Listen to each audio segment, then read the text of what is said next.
We got some breaking news to get back to out of Fairfax County. This is the case we've been telling you about all week long. There's now a verdict in the trial of former police officer Wesley Shifflet. He was facing charges in the shooting death of Timothy Johnson last year. Yeah, let's get right to our Matthew Torres, who has been in the courtroom all week. And Matthew, we know we just heard from the jury. Tell us more. What he had been trained to do. Hey, Zoe, yeah, just within the last few moments, we are now leaving the courthouse. The jury came back with a guilty verdict for reckless handling of a gun against former Sergeant Wesley Shifflet. They did not find him guilty on the charge of involuntary manslaughter. The jury was about to enter the 11th hour of deliberation when they came back to the courtroom just within the last 20 minutes. And as soon as the judge left, you could hear the mother of Timothy Johnson, Melissa Johnson, saying, quote, "Thank the Lord."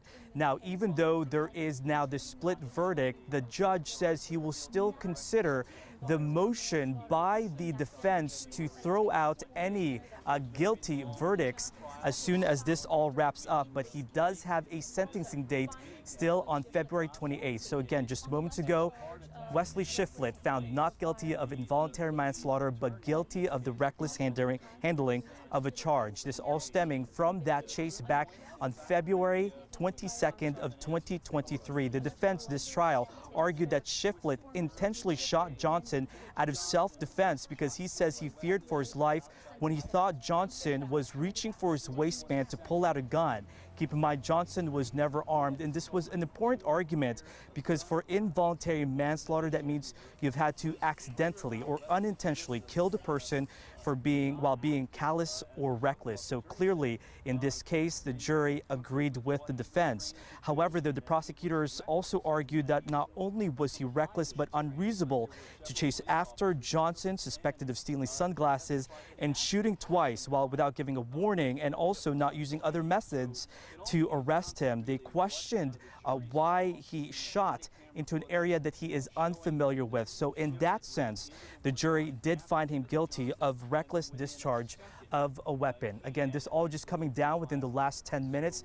We are expecting to hear from Commonwealth Attorney Steve Descano, as well as the family of Timothy Johnson and potentially the defense as well. But a split verdict now in this trial, which really all stemmed from last year. This was a long time coming.